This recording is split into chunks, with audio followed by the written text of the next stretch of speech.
the 60s, you really thought that this was going to take off, and now you see a tremendous amount of juice. And so for me, it would be lovely to hear where you see the juice in the work and really the kind of contribution that this work can make to the kind of unfoldment of humanity. Well, exactly. It's I said to you yesterday, Raymond, about what I call the amazingness of the ordinary. I mean, that's one aspect of it. And the other aspect of it is what happens really when you move out of all the thought, modern thought that's been motivated by essentially mechanical models. When I first trained as a psychologist, and I go to a party and somebody would say, "What do you do?" And I say, "Psychologist," and they stand back and say, "Oh, so you're going to tell me how I tick, are you?" And I hate that word, tick. Tick-tock clockwork, you know. That whole idea of a push-pull, cause and effect world is so elementary and so simple and so inadequate to genuine living, the livingness of things. And so this whole idea of spontaneous responsiveness of all living things to each other, and the continuous ceaseless interplay of all living activities has really been at the heart of my thinking right the way through. And I did write a little book in 1975 actually. It was called, and I'm sorry for the sexist language, but it was all the vogue at the time. It was called Images of Man in Psychological Research. And my aim in that little book was to set out all the images that had motivated or shaped psychological research. So, you know, the image clockwork. When I first started in psychology, all the psychology departments had rat laboratories. A marvellous psychologist at the time, Clark L. Hull, said, "There's no difference between rats and human beings, except perhaps," and there was a comma, perhaps, comma, "the addition of symbolic processes." But you can explain symbolic processes in terms of conditioning theory. You know, everybody knows about Pavlov's dogs and the ringing of the bell and the blowing of the meat powder. No, I won't go into all that stuff. But I did my degree part-time in the evenings because I got a background in engineering and electronics and whatnot. And I worked in a speech lab during the day. A very famous one, actually, University College London. And one of the original professors there was called Daniel Jones. He was the model that Bernard Shaw used for Professor Higgins in Pygmalion. You know, in My Fair Lady, Rex Harrison doing all but at the time we had a project there to make what was called a speech typewriter. The whole hope that we could speak into a microphone and the typewriter would type out what we'd said. We had no idea of the enormous complexity of speech. If I say something like, "keep cool cat," you can see me shape my mouth for the vowel sound while I'm actually making the consonant. So, ki, ku, ka. Those k sounds are all utterly different. There's no such thing as a k sound uninfected by the following vowel. So how could the speech typewriter go with the k key every time? So I had already, from that work, begun to think if psychologists can't understand the workings of language, they've no hope of understanding what at that time, of course, would be called the workings of the mind. But anyway, so I had all the background in electronics, and actually I did psychology and mathematics.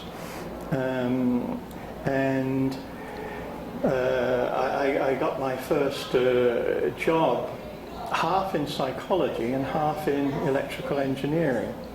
Again, with another famous professor of electrical engineering, a guy called Raymond Burl.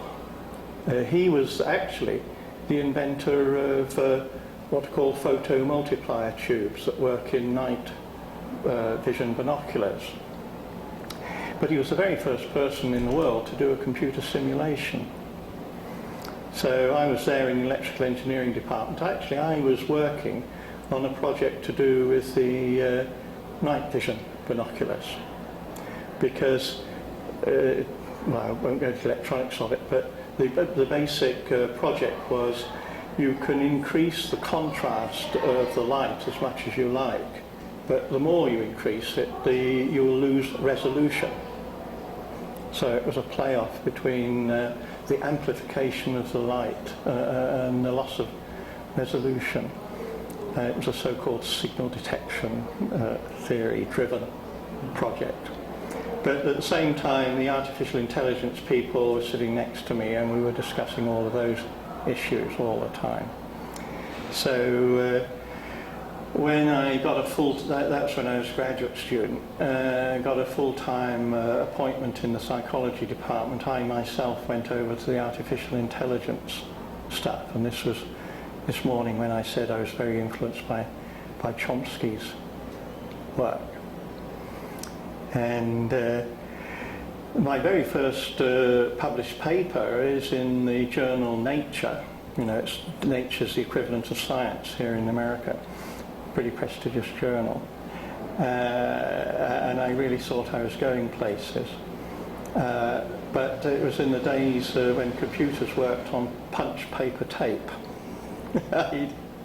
Again, the enormous naivety. I hadn't realised the enormous computing power. Well, to take a jump, you perhaps know of dragons speaking naturally, these speech recognition programs, but you've got to train them to your own voice. They are not in any way general speech recognizers that can recognize something said with a young voice, an old voice, a male voice, a female voice, a voice with a foreign accent or whatever. I think that is an unreachable dream to make a general speech recognizer. Anyway, again, I won't go into the reasons, except I really, when I thought through this project, I thought it was 100% utterly mistaken. And you heard me say this morning, I then began to think we didn't understand language with each other because we followed rules. We could follow rules because we understood language by some other means. And after a year of depression and a year of directing, they directed 3 plays actually, directed Waiting for Godot and Endgame and Juno and the Paycock, and the Harold Pinter as well. Doing play directing and going to encounter groups and things like that. And I began to make videotapes of mothers and their children, with the children between 10 and 20 months. And looking at the enormous, and I make this gesture and this kind of intertwined detail of interaction that was going on between them. How do you teach a child to do something before you can tell the child what to do in language? Well, you can see early communication working very effectively in terms of pointing, in terms of gestures and facial expressions and things like that. So I've always had this, I mentioned that Vygotsky thing. What later we do deliberately and cognitively, we first do spontaneously and unconsciously. Vygotsky has this, again, little phrase. He says, what later become symbols, we have this idea words stand for things. We put our thoughts into words. But Vygotsky also talked about the directing, integrating and connecting function of words. That the earlier function of words is to be the means through which the child's own behaviour is influenced in some way or other.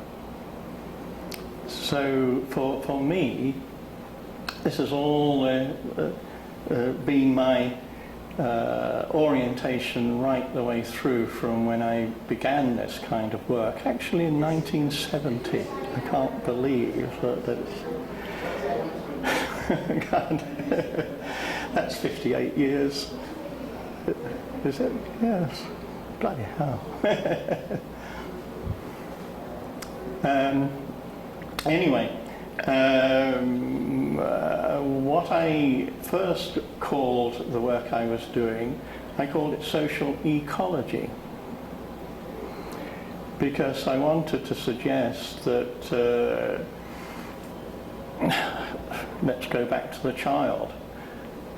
It's not Melanie Klein. The child is acting out of inner desires of anger and I don't know what. I thought of the child being in a context, a set of environmental surroundings that called out various responses from the child. And I had the advantage, while I was in the speech lab, of working with somebody in England who became very well known indeed, somebody called Basil Bernstein. In this country, William Labov. Anybody heard of William Labov? He wrote a marvellous early paper called The Logic of Non-Standard English. The on the streets speech of black kids who may seem to talk in a very fragmented way, talking in terms of images and metaphors, not putting together properly connected speech. And the claim would be, as many did claim, that without properly connected speech you can't think in any rich and effective way. And Labov showed that there was a logic in non-standard English. Basil Bernstein did the same thing in England with working class and middle class kids. But on the other hand, power and influence comes out of orderly, connected speech. But you can actually, I myself later wanted to argue that the very pressure on a person to speak in orderly, I mentioned that phrase to you, Raymond, single order of connectedness. That kind of single order of connectedness thinking is very thin. It's what I would call stripped down thinking. It's a kind of thinking that, proper science works in terms of idealizations. Cannonballs and feathers fall at exactly the same rate in a vacuum. As Wittgenstein would say, I can't walk if there's no friction, back to the rough ground. Everyday life presents us with friction. It's a good job it does. When you get down to not working in terms of idealization, but the complexities of actualities, then the character of your inquiry becomes very, very different. So if I'm going to wrap it up there, shall I? So I would say my major in starting out was that amazingness of the ordinary. As we go back into the enormous complexity of everyday life on the one hand, but on the other hand, quite ordinary people deal with that complexity all the time without too much trouble. It would be nice if we knew how it was done. A very different kind of inquiry from a kind of inquiry that works in terms of theoretical ideals. It's a kind of inquiry that looks into all the small details, the different arenas of interaction. And that in many spheres of activity remains to be done. That's the work for the future.